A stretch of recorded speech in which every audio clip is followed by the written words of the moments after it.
Good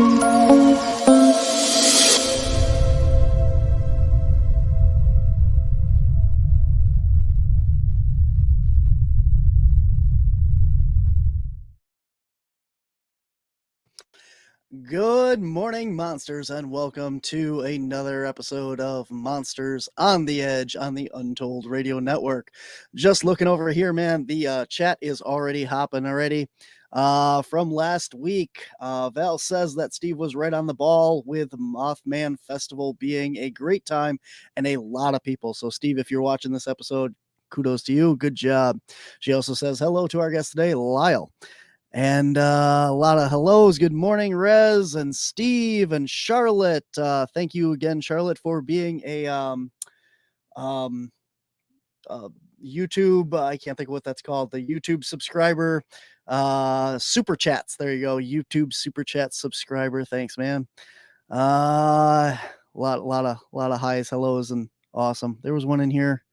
Where'd it go? Lyle is a badass rocker. There you go, man. All right. Well, let's get on with things here today. Thanks for everyone for tuning in and listening. It's going to be a great show, I have no doubt. So, guys, if you're not familiar with myself and what we do at Cryptids Anomalies and the Paranormal Society, check this out.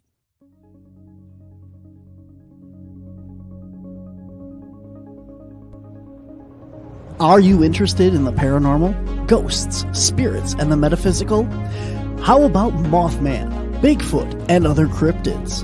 What about UFOs, UAPs, and other anomalous phenomenon?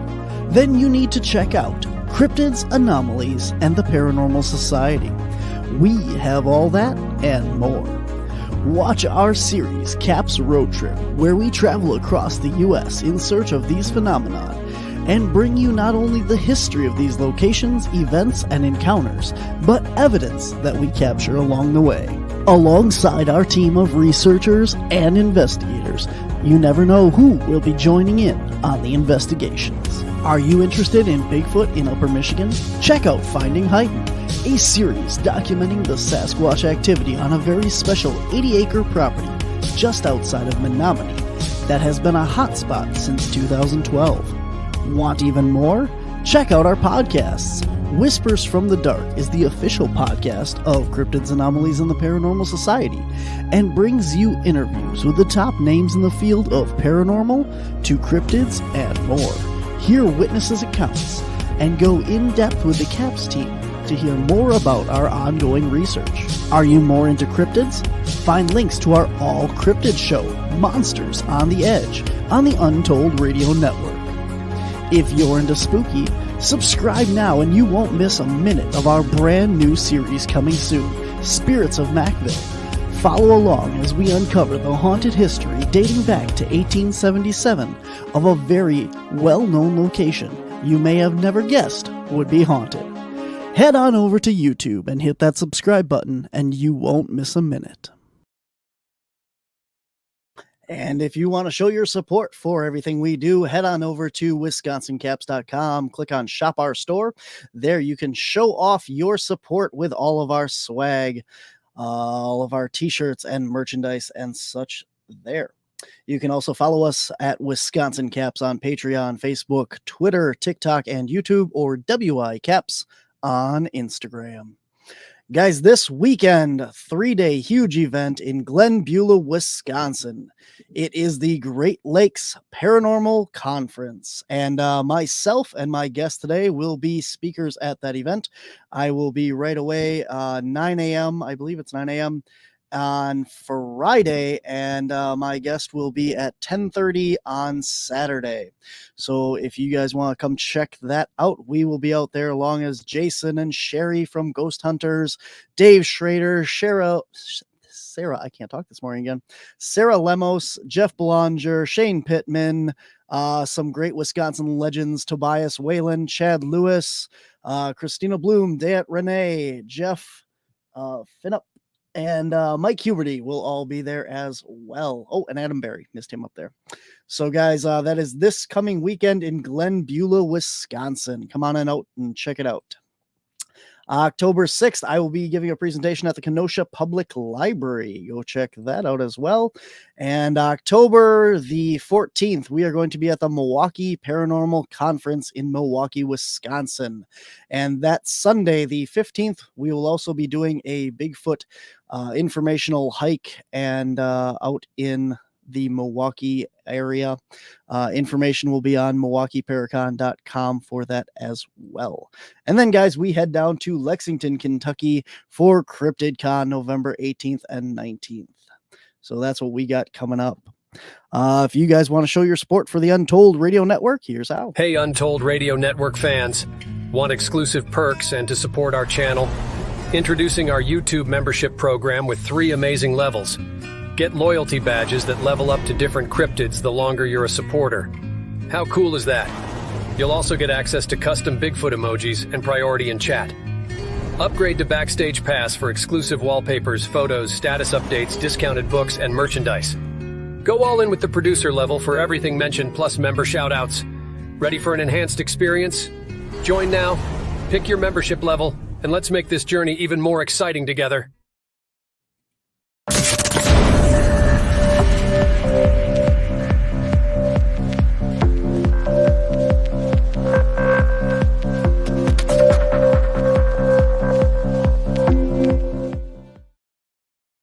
All right, guys, my guest today is Lyle Blackburn. He is a native Texan known for his work in writing, music, and film.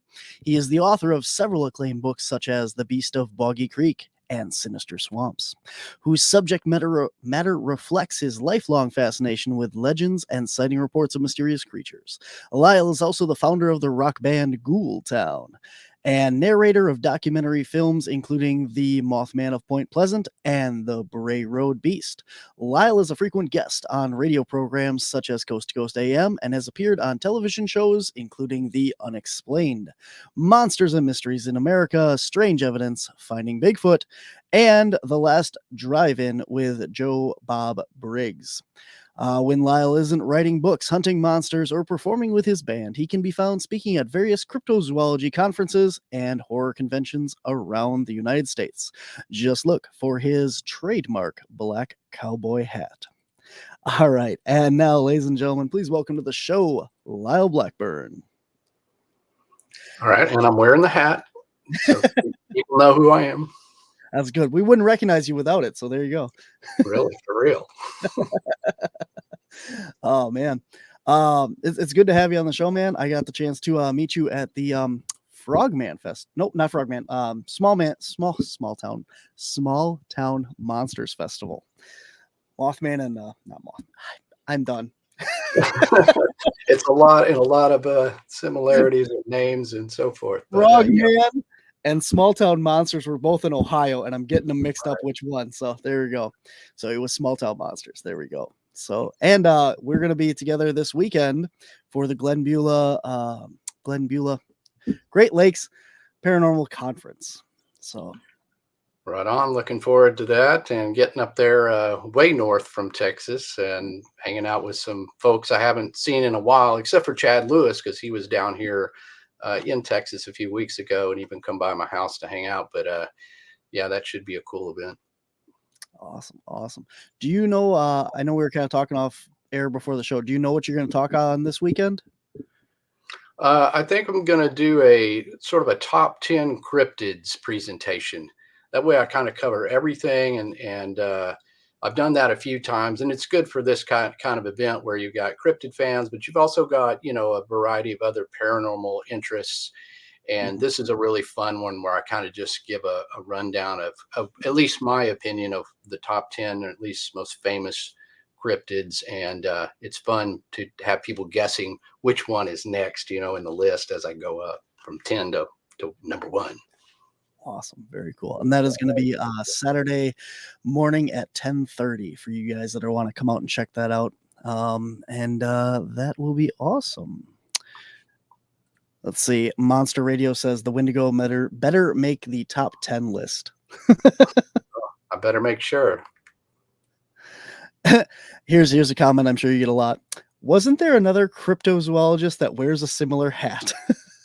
Yeah, that other guy, the other guy from Texas. Yes, Ken Gerhard. So we often debate who had the hat first. But as far back as we can dig up old pictures, we're wearing hats. And I've got one from when I was 3 years old. So it's like a draw. And we were both singers in rock bands and wore the hat on stage. So it's a strange sort of uh, you know coincidence or similar life. It's really cool. Must be a Texas thing. Yeah, I mean that's the thing. It's like I mean, I just been wearing cowboy hats. I was born in Fort Worth, Texas, so I mean, I think as an infant, they trying to size me for a cowboy hat, so it's just something I've always worn. So. Well, I think you win then, because isn't Ken originally from Michigan, isn't he? Yeah, he's kind of a transplant Texan, but yeah, I mean he's full Texan. So, but yeah, I mean, yeah, we wear these anyway, whether we were doing this just because we live in Texas, I guess. Awesome. All right. Well, let's get into some of this cryptid stuff here, because that's what we're here for, obviously. I want to start off talking about. I'm sure you've beaten this topic to death, but the Beast of Boggy Creek. You wrote a whole book on it. You've done a lot of work on it. For those of people out there who aren't familiar with it, some of the younger audience or the people who didn't, grow up watching the movie, I always hear that a lot from the people that, either started out with the Patterson-Gimlin film or the Beast of Boggy Creek. So can you give us a little bit of background of what it is and what happened, and just kind of tell us a little bit about it? Right. So essentially, the Boggy Creek case became very famous because of a 1972 movie called The Legend of Boggy Creek. And that was an independent budget film made in and around the small town of Fouke, Arkansas, which is where this case originates. And that's in the southwest corner of Arkansas, very close to Texas, right across the border, close to Louisiana. And it sort of was the first thing that made people realize that there were Bigfoot sightings elsewhere besides the Pacific Northwest, because back then at the time, and of course the Patterson-Gimlin film coming out in '67, which further promoted that sort of West Coast Pacific Northwest region Bigfoot, which is what I knew of originally. I didn't even know there were sightings in Texas. So the Legend of Boggy Creek was really a phenomenon. And when it came out, you had all the people in the area that had heard tales and saw publicity in 1971 about this creature known as the Fouke monster that had been seen in and around the bottoms and in swampy wooded areas surrounding this small town. And so at that point, you had all these people exposed to this story because it was circulated in drive-ins, movie theater circuit, and also aired on television throughout the 70s. So as a young Texan who was interested in paranormal subjects and especially monsters in the woods, I didn't realize that there were so many Bigfoot sightings, like I mentioned. So I saw the movie when I was young, and that really captivated me, and sort of is what sparked all of this for me, is because it was sort of this southern hairy, scary Bigfoot story that was very close to where I grew up in Fort Worth. It's only 3.5 hours drive to Fouke. And so that just enthralled me. I grew up hunting with my father. He's an avid bow hunter, so I was often in the woods and in a lot of these small towns that I found to be spooky anyway, just sort of off the beaten path, we would pass through. And so the case really began in May of 1971, in which a family had come to Fouke, Arkansas, and moved into this rental house, and very quickly began to see and hear something creeping around on the porch. And it kept returning, and the glimpses of it they would get was this sort of tall, upright, hair-covered thing that, for all intents and purposes, fits the description of a Bigfoot. had been, coming around, and that culminated with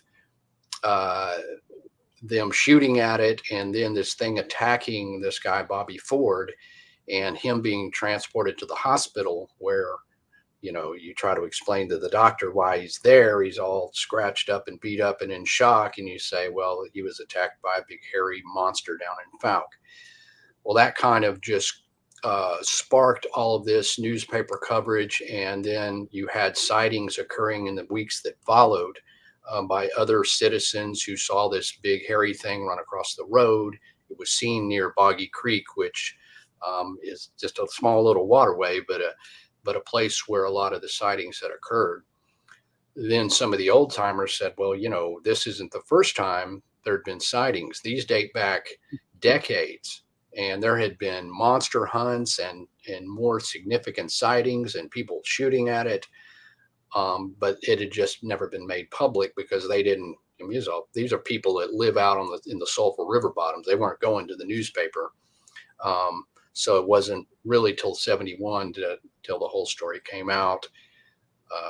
Would-be director Charles Pierce made the movie, and that sort of launched it into this highly influential movie that influenced a lot of my peers who research cryptids, and across the board with paranormal people who saw this. And it was a very scary movie at the time. I mean, it was like reenactments, and it was real Arkansas people. This wasn't like a Hollywood movie by any means.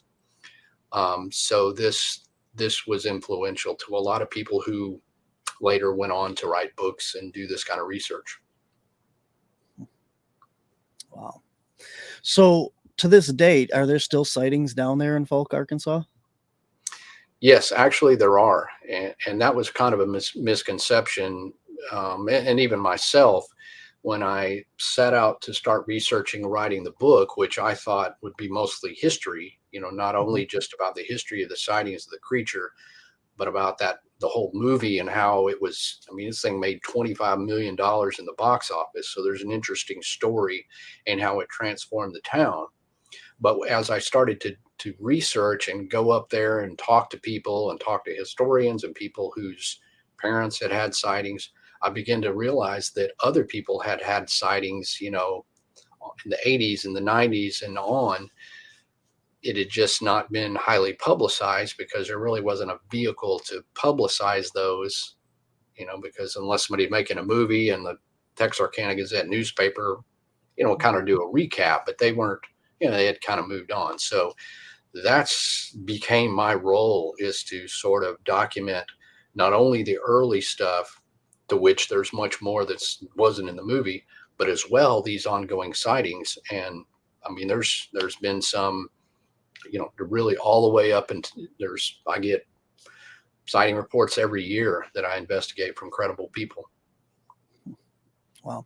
Do you think that, like with any of these things, whenever you have a city in a movie or a place that's like based in a certain area, do you think that a lot of the people that have had more modern sightings and stuff don't come forward because they don't want their town to turn into, like a circus and people parading through there?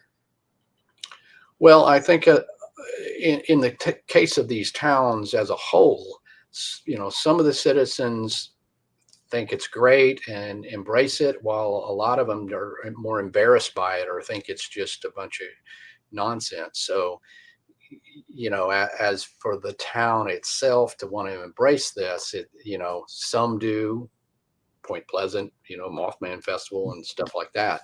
And there's a Fouke Monster Festival there in Fouke.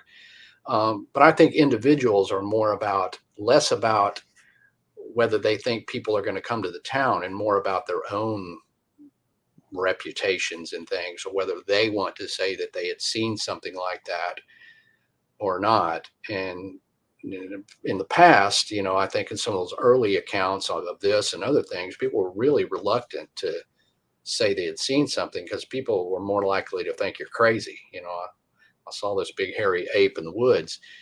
Nowadays, it's a little more acceptable. I mean, we've seen, everybody's seen Finding Bigfoot and all these shows on for years, and you see people that look like your neighbors saying, look, I saw this. Not as embarrassing and it's become more acceptable, but it's still, you still have witnesses that are reluctant to talk because they just don't want to be thought of as crazy. Mm-hmm. Definitely. I think that's one of the main reasons, like you said, that most people don't come forward and give their stories and their pictures and stuff. They just don't want the personal ridicule and, to be called out on that. Right. And understandably so. And I think on top of that, some of them feel okay with the sighting, or maybe they saw it from the car and it ran across the road. And then other people had either a closer encounter or, in the case of some of the famous sightings in the Boggy Creek case, I mean, the creature seemed to be aggressive or attack people.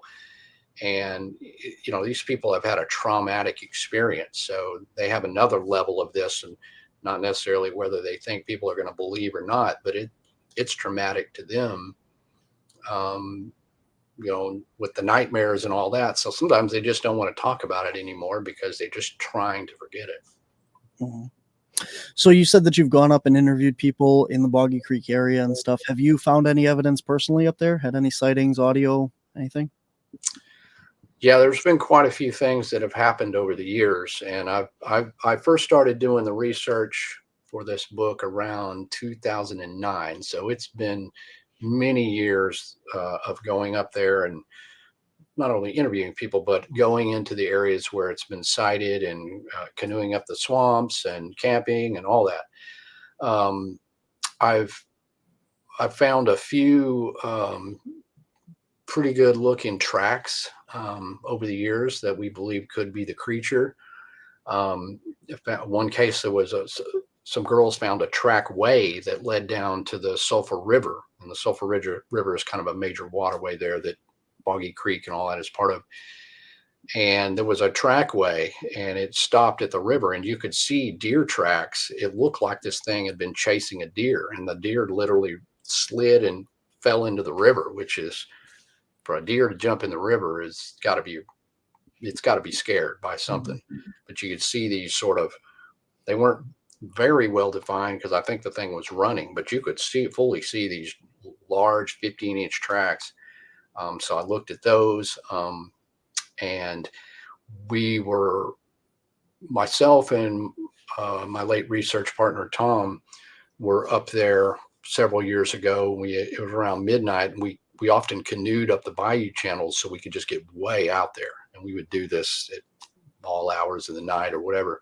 And we heard something howl, probably 75 or 100 yards off. And it did it 3 times. And we'd never heard anything like that. Couldn't identify an origin from a known animal that we knew. And he's very experienced. He had been a trapper in Mississippi. I've been hunting, so we've heard a lot of weird stuff, but it sounded very much like sort of purported alleged Bigfoot vocalizations. And it stopped after a while. We ended up canoeing back down the channel and getting out where we had camped up on a hill. There was a lot of alligators and stuff in there, so you got to camp up on on some higher ground. And once we got down there, pulled that canoe out, no sooner did we got up on that hill than this thing, whatever it was, howled again. But this time it was right across the bayou channel. And, of course, you're caught off guard at that point because we thought this thing was far away. And I don't know if it hurt us because once we weren't being all that quiet, we were all excited by that audio. And whether it had hurt us and followed us, I don't know, but it howled. I grabbed a flashlight, ran down that hill and tried to look at it, but it ran so fast, and it was probably, 20 seconds later it howled again, and it was like 50 yards away. Whatever it was moved, and I wasn't going to wade through that channel because there's alligators and stuff, so I couldn't follow it. But then later in just not long ago in 2021, I was down there in that same area, and I saw something about, it could have been 70 yards away, move between 2 trees, and it was a very large reddish colored thing. I didn't get a really good look at it, but enough that I'm not sure what else it could be, but one of these creatures, because this is an area, again, you can't walk over there, and it is part of the Sulphur River Wildlife Management Area. All the years I've been going up there, I've never seen another person over there. You have to have a boat, and it's not private land, that sort of thing. The fact that it was red was a bit of an exception to some of the reports. However, we had literally just been up in the town, and I had talked to a local that said he saw what he believed was the thing run across the road in daylight. And he said it was orangish red.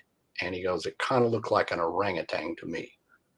And lo and behold, like literally within 20, 30 minutes, I had that sighting. So those are the sort of things that have happened that sort of kind of keep you engaged in that investigation. Very cool. Very cool. Do you think that, like you were talking about canoeing in there, and do you think that that helps? I know I've talked to a lot of researchers that think, that the water masks a lot of your sound and smell and stuff.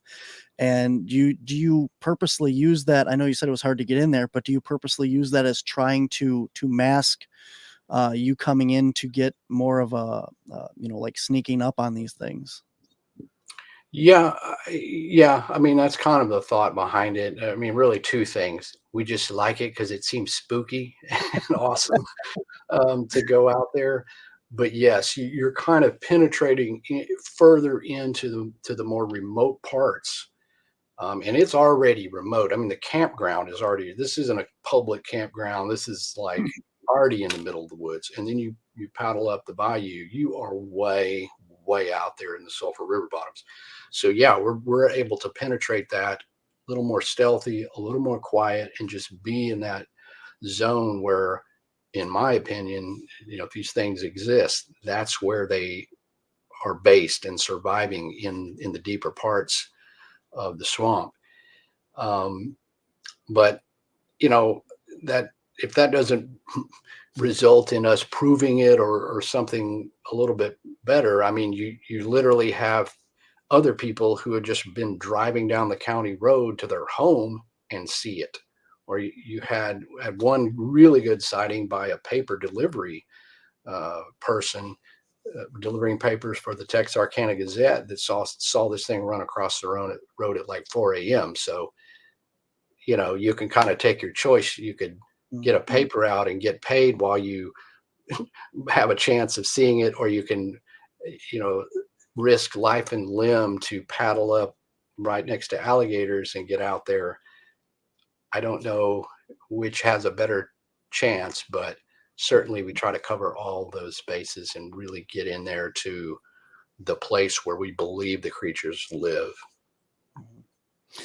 Yeah, that's definitely a true point there. When you're thinking about these things, you always hear about, well, we saw it here, we saw it there and stuff. You don't have any Bigfoot sightings where there aren't people, obviously. So these things have to be interacting no matter where they live. They are coming to the edges of the forests, of the riverways and stuff. Otherwise, we wouldn't have sighting reports. So. Right. Yeah. I mean, they're going to have to move, especially in the South here. We have remote and forested areas, and even the foothills of the Appalachians and things like that, a lot of swamps. But the forestry is discontiguous. I mean, there's not huge tracts. So, just like any other large mammal or predator, they're going to have to move. And a lot of times they're moving along the riverways and water networks where they have a little bit more coverage. They can get under bridges, passenger roadways. So you have, coincidentally, I guess, you have the long history of sightings along watery formations, with creeks and rivers and everything else. But yeah, they would have to move in, and those are the times, when they're going to intersect with humans, whether we're driving or they're fishing or hunting or whatever they're doing. Absolutely. All right, guys, we are going to take a really quick break here. We are going to come back, and if you guys have any questions, there's already been some in the comments, so we're going to get to them as well. If you have any comments, check out the Super Chats feature here on YouTube and the Untold Radio Network. Otherwise, put all your comments in all caps so that they stand out and I can see them easier. And we'll be right back after this really quick break. Show your support for the Untold Radio Network family of shows and join in on the conversation by using super stickers and super chats on YouTube. Got a question you want answered? Ask it live via a super chat and get real-time responses from our show's knowledgeable hosts and guests. Help keep the Untold Radio Network shows running strong. We need your support. Send your super chats and stickers now. Awesome. And I want to thank Charlotte again for being a Super Chats member. Guys, we are talking today live with Lyle Blackburn. Lyle and myself are going to be in Glen Beulah, Wisconsin this Friday, Saturday, and Sunday for the Great Lakes Paranormal Conference. So come on out and check that out. Right. And Lyle, you're coming up here to Wisconsin. You know, you were just at the Texas Dogman Conference and everything. You know, you're going to have to answer 100 million questions about the Beast of Bray Road. So we might as well dig into this right now. Get you all warmed up, man.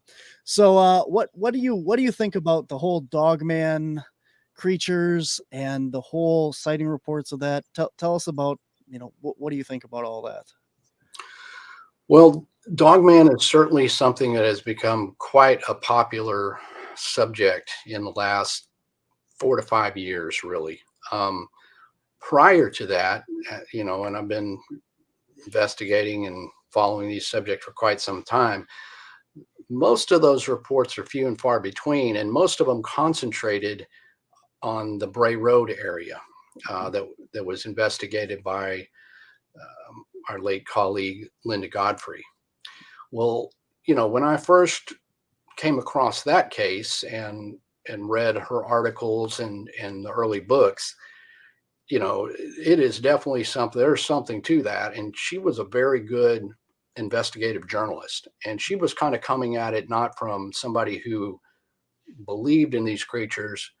This just fell in her lap. So she did a good job of vetting these witnesses and covering all aspects of the case with an open mind, just not trying to see, you know, predict the outcome, but just sort of gather that information. So, you know, those sightings that started occurring in and around Elkhorn in the late 80s, you know, these people saw something that just wasn't easy to explain. And that, you know, kind of has been the seed where the Dogman phenomenon has grown. And then as people come forward with more sightings, you know, we realize that kind of like Bigfoot, there is sightings all over. You know, I mean, there's been some in Texas. You know, I've interviewed guys who have had sightings here, and many places elsewhere. So you begin to realize this phenomenon is not, you know, focused on any one area, even though that's kind of become a famous case. My thoughts on it are that, again, I think there's something to this. I think the sightings, what people have described seeing, fit the description of a werewolf, for lack of a better term. Not necessarily a supernatural version, but our sort of collective image of that creature. And, you know, I've seen, though, as it goes on, you have a lot of, there's just a lot of it. And I see kind of this trend or popularity of it to where all of a sudden, you know, there's hundreds and hundreds of reports where over the years, you know, there's been less. That could just simply be because people were not reporting these things or what have you. Hard to say.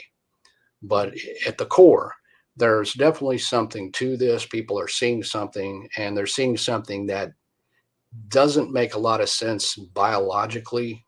Like, we can kind of make a lot of sense of Bigfoot for a case for it being something that could exist. It fits in. We don't have proof in the fossil record, but it fits very much within the capabilities and the traits of great apes and, you know, hominids and everything. Whereas a bipedal wolf is something that a canid to walk upright is a harder stretch. Not that they can't or don't or rear up or whatever, but to do it in such a way that that seems like a good way method of locomotion is hard to swallow. But a lot of this stuff we can't explain either way, whether it's something that is like some wolves that have evolved or changed to be able to walk upright and need to do that and for some reason, or whether there's more paranormal aspects to it, to where you got theories even about Bigfoot, whether they're interdimensional or passing through portals or any of that other stuff. We can't really say either way. So I think it's an interesting one, and I think it's scary just to imagine a werewolf and to see something like that. I'm fascinated and sort of a bit scared that if you ran into one of those, what would be the outcome? But it's a cool subject, and I'm glad to be involved. And I was able to narrate the Small Town Monsters film, Beast of Bray Road, and help sort of share these stories. And some of these stories by some guys I've gotten to know well, Martin Groves and other guys that have really dynamic sightings. I've gotten to know these guys, and I can tell you they saw something. Definitely. Yeah, you covered quite a bit there in that couple minutes there. And these things, my main problems with Dogman is there's so many different sightings. Like there's people who have seen this Anubis type creature. There's the people who have seen the hyena looking creatures. There's the people that's seen the bipedal, as you said, the werewolf type creatures. And then there's just these big black dogs that people are seeing, and they're all upright. They all walk, and I don't know, like you said with Bigfoot as well, we have a possible fossil record, or at least something, you have something to compare it to with other great apes and everything.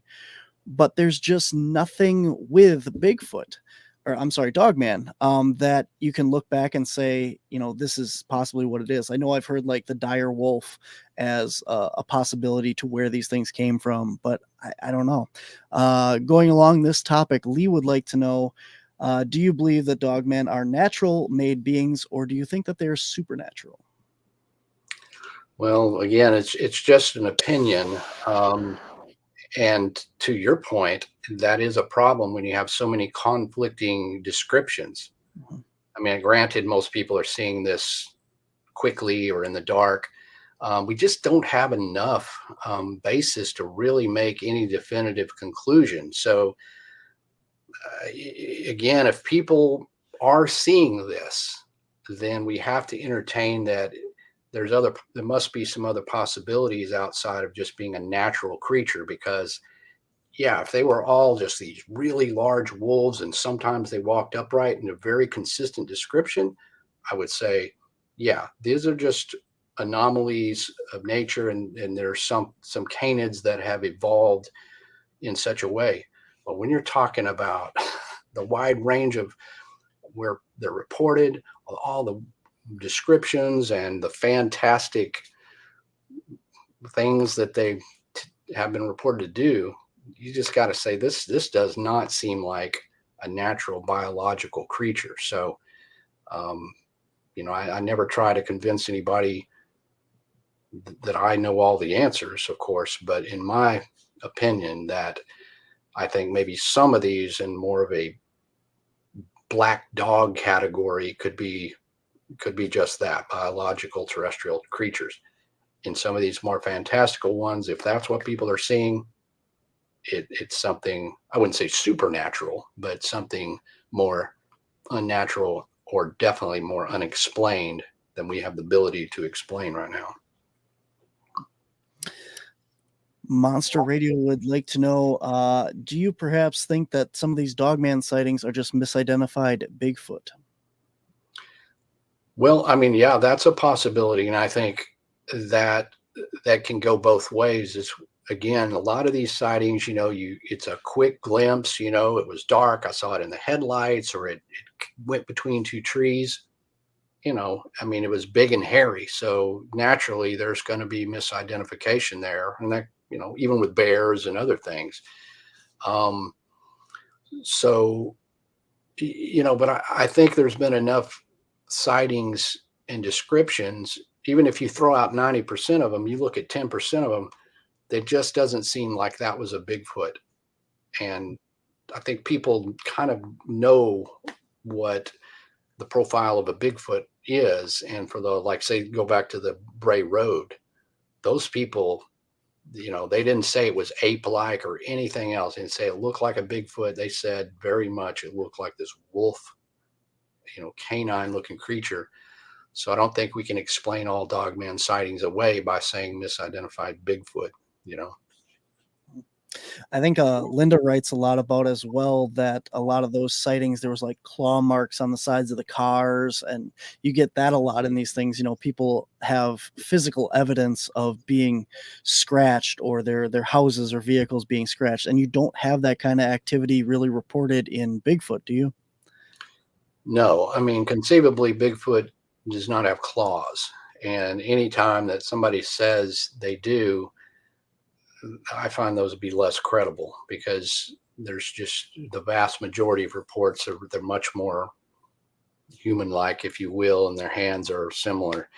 So yeah, once you play in the whole claws, you got to kind of throw out Bigfoot as a possibility. Now you're down to canines, or bears, something.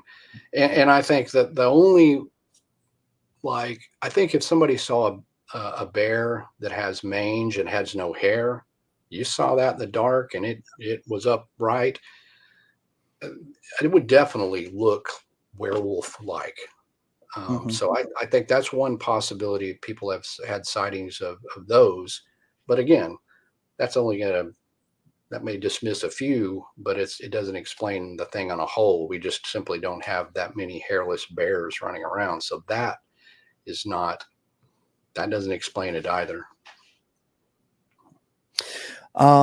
In Linda Godfrey's work, she doesn't have a lot of stories as far as these things. Everyone talks about like werewolves being able to shape shift from the human to the animal form and stuff, but she's only got, I think, one story that I remember of hers, or I'm sorry, two that I can think of. One was out in California, and the one she couldn't give the location of for privacy. But have you come across many of these shape-shifting stories, or are they all pretty much, for the sake of this, like a flesh and blood natural creature? Any of the reports I've ever got, no one's ever mentioned that said they saw something shifting in shape from human to wolf or anything like that. Or they've all simply been the creature itself was already that way. And of course, you're always going to get this wide range of reports. Most of them might fall into this zone of predictability, but there's always these ones that you scratch your head and say, well, this doesn't really match with anything else. Are we talking about a different creature? And obviously now we're looking at our sort of folklore version of werewolves, the tradition of stories where most of the older stories, legends, and folklore were about shape-shifting humans turning into wolves, aka werewolves. Whereas I think now we're looking at it as more reasonable and less supernatural. So I know people can report these things, but I just don't see that people transforming into other animals as a possibility. Skinwalkers being kind of something else, a different subject, I think, than Dogman. They blend a little bit, but yeah, as far as Dogman, I don't think we're talking about supernatural transformations. My next question actually here was, what do you think about the Skinwalkers being Dogman? And I know, like, we're talking about like Bigfoot and stuff, like the Native Americans going back have all these stories of Bigfoot in their legends and lore and stuff. And when you talk about the native beliefs and stuff, it's not so much that they're talking about dogmen, but as the shamans and stuff can transform into almost any animal is what they're saying. So do you know of any stories of, the natives actually talking about dogman creatures, or is it just the skinwalkers or other shape-shifting like that? I don't know offhand any native stories talking mostly about dogman. You got to remember that things like this are from a cultural perspective. They've been brought up with stories of skinwalkers. So when if one of them sees a wolf-like creature walking upright, they immediately going to describe it as a skinwalker because that's their culture. So, and I think again, the skinwalkers are, it's a whole different mindset and that transformation, whether it's a real transformation or a person or shaman that has, put on, the skin of a wolf and kind of adopts it so much that if you saw that in the dark, you just go, oh, I just saw a werewolf, because they just become it. And I do know of some very credible reports of credible people seeing what they described as skinwalkers, and most of that's coming from Native Americans. And those are occurring in areas where there's a high concentration of Native Americans.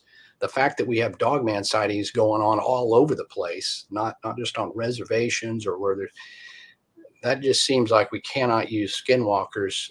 There's not a shamanistic natives going through rituals and becoming skinwalkers, whether physically or outwardly, in all these areas where dogmen are sighted. So I think it's a bit of two separate things, and we can't explain away dogman with skinwalkers or Bigfoot. Very good. I have two comments I got to get to over here. Where'd it go? This one. A lot of these dogman sightings make me wonder if perhaps these people are seeing Gugwi. Is that right? A bit more. If Gugwi are a type of Bigfoot, would that actually make sense? And then he follows up with, what about that? Is it a possibility that these are a type of mandrill-faced Bigfoot? Yeah, again, like the Gugwi and things like that just seem to be more recent versions of people talking about this, and then trying to fit folklore creatures into cryptids.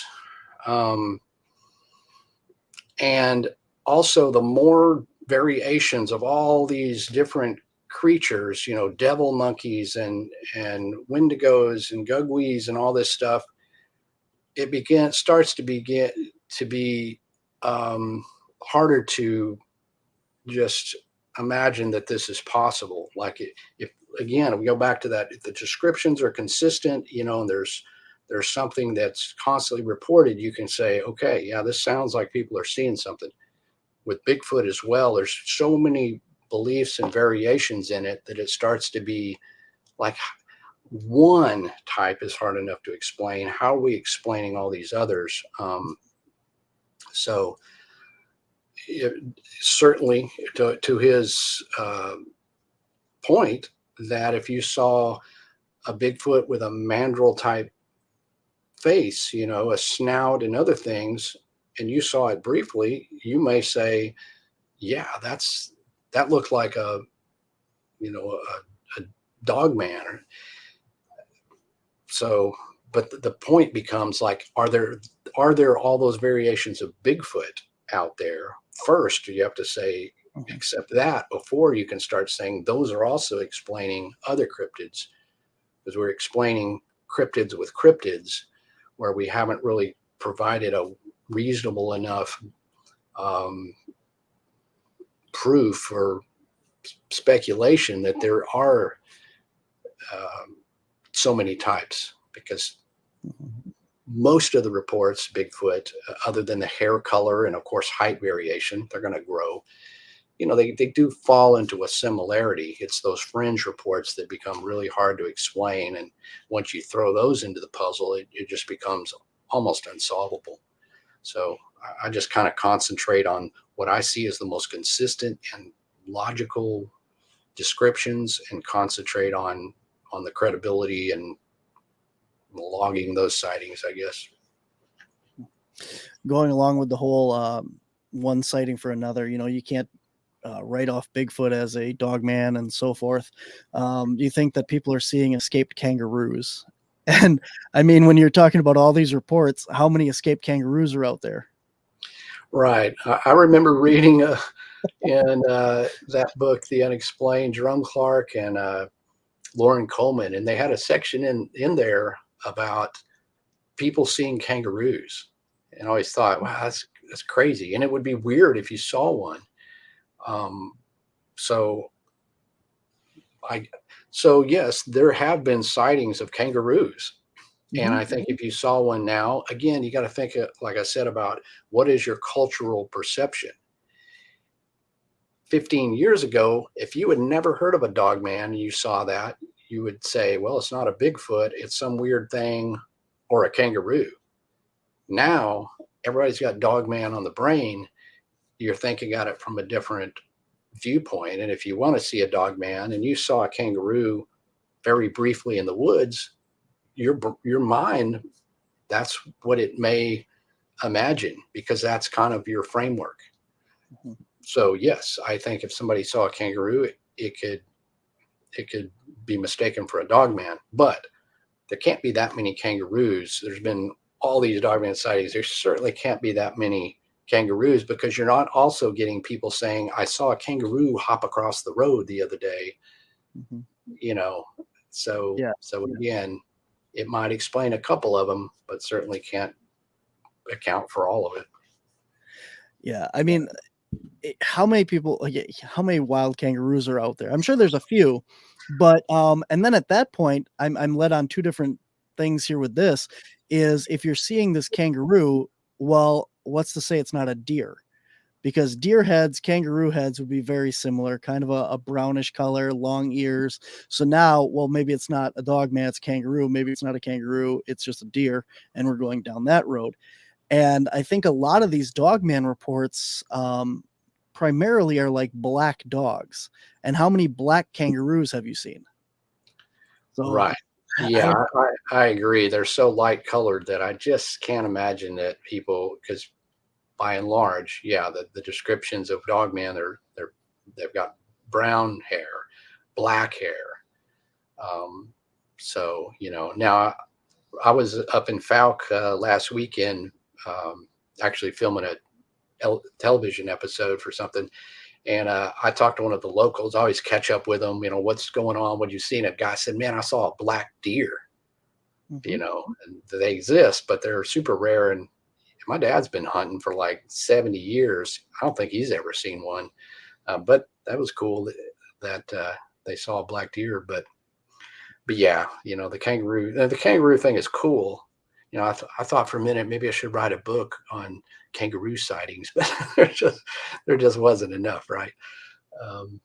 But exotic animals have to account for some of these, because people have collected exotic pets for century, and these do get loose in the woods, and I've heard accounts of that. But I think by and large, those kind of animals, nobody's mistaken a tiger for a Bigfoot or a kangaroo for a werewolf. I think if people saw those, and usually they're quickly rounded up, because these are a little bit more, these aren't wild animals. These have been used to being domesticated, and they're okay with people. So generally they're going to show up on somebody's lawn looking for a meal. They're not going to be able to adapt very quickly to living wild again when they've just been kicking back and getting free food, So I think if there were kangaroos and other stuff, either they would just perish out there in an unfamiliar terrain, or they would show up on somebody's front lawn. That's a good point as well. Monster Radio would like to know what's your take on the three-toed footprints might be. Okay, so yeah, that goes to another inconsistency about Bigfoot prints is we have three-toed, four-toed, and five-toed, the majority being five-toed. But this comes up a lot because in the Boggy Creek case, several of the witnesses and other incidents revolved around tracks that were found that had three toes. And I've seen castings of them and everything, and they're shown in the movie. If those prints were made by a creature, then I don't think that three toes are a natural biological trait, because if you've got something that weighs 300 to 500 pounds, is 7 foot tall, three toes just don't make sense as far as balance, and it's not a natural thing, especially walking in those trains. But if they do have three toes, it could be from injury. I mean, the individual, the alligators and other hazards, they could lose a few toes, surely. And if there's a small population, then we have to look at something like inbreeding, where when you have inbreeding, that often is first evident in the digits of the hands or the feet, where you have combined fingers or missing toes or extra toes. For whatever reason, it's kind of like AI art. It has trouble with hands and feet, and so does nature apparently, because that can occur. So certainly it could have been the result of an anomaly where the thing was born and it only had three toes. And maybe that made it more monstrous, or that's the reason it was attacking. It wasn't your average creature that knew to stay, remote and secluded. So yeah, the three-toe prints just add to the whole puzzle again, where you have so many inconsistencies. It's hard to say what is what, rather than if it was just, man, this is constantly described in one way, it's easier to make sense of. Going along on that point, Charlotte says, I've seen a black deer on my property, and I have pictures of it also, and also has a three-eared rabbit frequently on her property for the last 2 years. That's cool. Awesome. There you go. See, I mean, I think seeing a black deer is pretty cool, because it's not something everybody's going to see every day, and it is an interesting thing. And of course, the legendary three-eared rabbit, that's pretty cool. Definitely shoot me a picture that. I want to see the three-eared rabbit. We'll put it up on the Facebook page. That'd be cool. Awesome. We are coming up on the end of today's show. There are so many comments. Thank you all for all your questions and comments here. I'm sorry I didn't get to all of them here. But I want to also point out, you have your own podcast, Lyle, and you go into a lot of in-depth on all these stories, narrations, and stuff. Can you tell us a little bit about that? Right. Yeah, I launched a podcast about a year ago. It's called Monstro Bizarro. And people have been asking me about a podcast for a while, and I lend my narrating voice to the Small Town Monsters movie. So I thought, rather than, your show, you're such a great interviewer, and there's shows like that. I thought, well, I'll do a little different take. So mine is just sort of a monologue where I talk about the history of certain cases and put together sort of it's like an audio movie or an audio book in a way, and it has sound effects. So that's been fun, and it's got a lot of great response. So it's called Monstro Bizarro, and it's on all those podcast platforms, or, you can get info on my website at lyleblackburn.com. Awesome. Very cool. And we are coming up on the end of the season, I think. This weekend, as I said, we are both going to be at the Great Lakes Paranormal Conference in Glen Beulah, Wisconsin this Friday, Saturday, and Sunday. I know you're at the end of your list. Do you have any more conferences coming up after that? Let's see, I do that. On October 5th, I'm doing a lecture in Homer, Louisiana at the library. And I will be at the Goatman Festival in near, it's like the Pope Lick monster, the famous Goat Man of Kentucky. There's the Goat Man Festival they're launching, and I'll be there the weekend of October 13th and 14th, I believe. And again, those are all listed on my website. And your website is? LyleBlackburn.com. Awesome. Thank you so much for your time today, Lyle. I look forward to chatting with you this weekend, and I have so many more questions for you. I see the little woolly mammoth behind you on the shelf, and I've just been dying to ask you about that this whole episode. Why is there a little woolly mammoth back there? Well, and there's like a triceratops. I know. Yep. I only have one, I guess. Like my whole life is like doing my hobbies for a career, like investigating monsters, writing books, doing music and all that. I have one hobby, and that's since I was a kid, is building model kits, monster model kits. And there was a line of prehistoric model kits that I put together as a kid. And I've recently been buying these back. I mean, they're expensive now, but I will build them and paint them. And so the woolly mammoth is some, I painted that and those other ones as well. And that's just sort of something I can do that's gives me a hobby, I guess. So that's a significant hobby.